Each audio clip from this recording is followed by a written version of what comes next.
Hi, my name's Hannah Caulfield. I'm here for Honiton Nub News, and we are joined with Liz Pole, the candidate for the Labour Party in the upcoming general election for East Devon. No, Tiverton and Honiton constituency, which is actually a very interesting constituency. It goes all the way from the Jurassic Coast down at Upline in a kind of parallelogram, all the way up to the tip of Exmoor.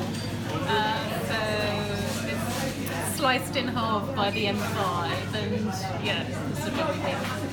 Where are you from? Okay, so I live near Axminster. We've got family in that area, and we are. I'm a business owner. I run a business business software publishing company, and I operate it here in the constituency. My kids go to local schools, and I'm very involved in a lot of local things. So my kids were both in Honiton Gymnastics Club. My daughter represented Honiton internationally for the Gymnastics Club. She was in Squad 1. We're very proud of that, and really the amazing work that James and Helen do here with the Gymnastics Clubs for so many kids. So I think they've got like upwards of 300 kids involved in that programme. Massive for girls sport especially, and a really positive thing for the town. So that was, and then my other daughter was also in the gym club. She enjoys singing, so she's been involved. She's in a band with a lot of other people. They're about 14 years old, and have been performing at venues like the Axvale Festival. I'm very happy to live in an amazing place like Axminster, Honiton area, and enjoy all the amenities and opportunities. So how long have you been involved with the Labour Party, and what's your journey to this point now, representing Labour? Okay, well, I did join the Labour Party when I was quite young, when I was a teenager. Really, I think studying. I studied, did an A-level in Victorian social and economic history, and all of the things that happened in the Victorian era. You've read about it in Dickens. A lot of the things that the Labour Party brought in the 20th century to improve people's lives, with the health service, with welfare for people who lose their jobs, suffer some kind of disability, and a lot of the council house building programme that have allowed people to live in their communities on local wages, which is a big issue that we're still seeing here today. So a lot of those things made me feel very passionate about things being organised for the community and for the amenity of the community, rather than being organised by a private profit motive, which doesn't always get things correct for the many, if you like, rather than the few. Before we go on to specifically Honiton, for people who may have reservations around Jeremy Corbyn being the leader, what would you say to those people? Well, I think that Jeremy Corbyn actually shows amazing leadership. When he came into being the leader of the Labour Party in 15,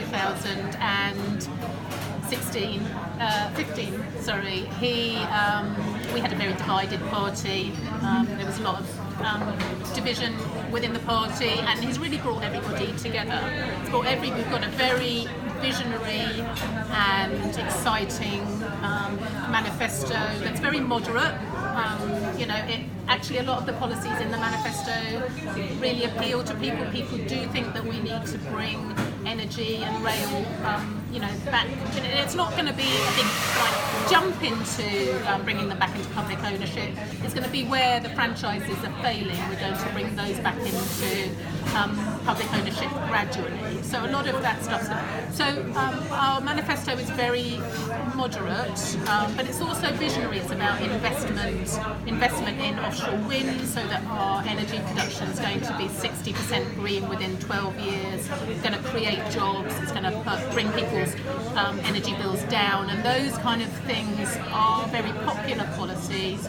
Jeremy Corbyn actually is a very consistent. So if you look at leadership isn't just about wearing a suit and being slick, and it's actually about leading by example. It's about having very solid, being a signpost rather than a weather vane.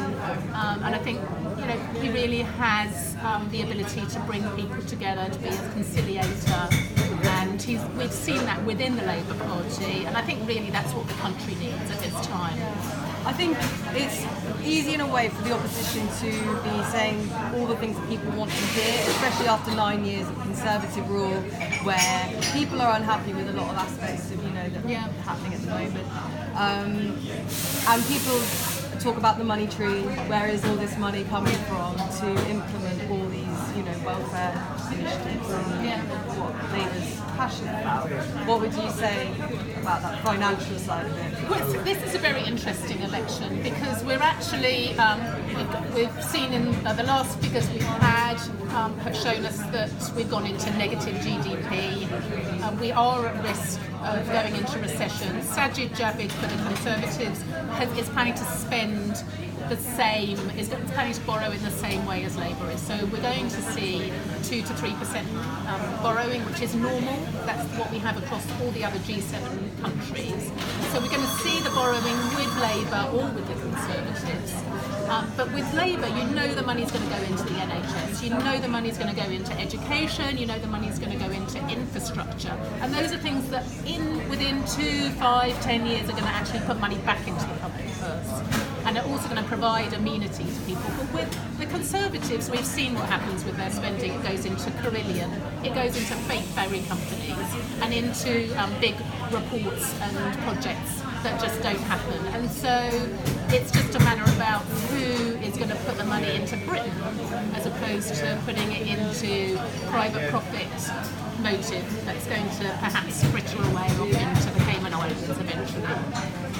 And so let's bring it down into Honiton. So our readership is obviously based in Honiton or the surrounding areas. What can you say to people in this area that will happen if Labour gets in? Okay, well, Labour has got a sort of jobs first investment policy. We live in a beautiful and resilient part of the world, and we need to make sure that we protect the future. So we're going to be putting money into a lot of green initiatives, including the offshore wind, including a lot of research and development going into productivity, farming productivity, improvement in the way that the land is looked after so that it's more fertile, and we get more out of the land, into things like mass producing electric vehicles, providing a lot of rental vehicles, electric rental vehicles, putting solar panels on public buildings. They'll put money back into the public purse. And a lot of that money is going to be ring-fenced the money is going to be ring-fenced for the southwest. We're going to have a regional investment. We're going to be putting, so the money is going, so offshore wind is going to go specifically to coastal communities. We've got a lot of policies that are positive for farmers, so our farm subsidies are going to go into food production, into food producers rather than into landowners in general, which is how the Conservatives are going to reconfigure their farming subsidies. And for the high street, we're planning to fix the broken business rate system. We're going to be bringing free Wi-Fi to the town centres, banning ATM charges, having free bus passes for under 25s, so that it'll increase footfall in the town centres, get people to work without having to spend all of their wages on bus fares. And we're also going to be providing a free broadband so that people will have the chance to live and work in their villages, in their communities, and be entrepreneurial. We're going to be having an investment bank for the region that's going to be putting money into small and medium enterprises, into startups, into community enterprises, into cooperatives. So we really want to see, we are the party for small business, we are the party for enterprise, and we are the party for business. But we want to have the money going to small operators rather than big corporations. And we want, for instance, our housing to be organised so that people can afford to live on local wages in their communities without everything being led at the moment. How it's being led is by great big property developers. Not only decide, where we're going to build houses, whether we're going to build executive housing, but also, whether or not we're going to get schools, whether or not we're going to get a road that's going to service those houses, whether or not we're going to get a GP. It's just totally upside down that those things are being decided by big property developers who make £70,000 profit per house, pay themselves millions and millions of pounds in profit bonuses every year. That stuff should be organised by the community, for the community, so that we get value for heritage, environment, value for community, rather than pure value for money, which is the way that things are organised at the moment under the Conservatives, and it's not helping people to live lives to the full in the way that we should do.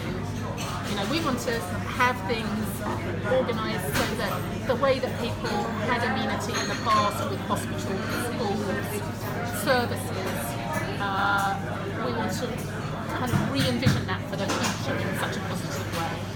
And I think that's going to be great for Honiton. Thank you very much. Well, thank you so much for joining us, Liz. And also stay tuned for more interviews with the other candidates who will be standing for Honiton and Tiverton constituency.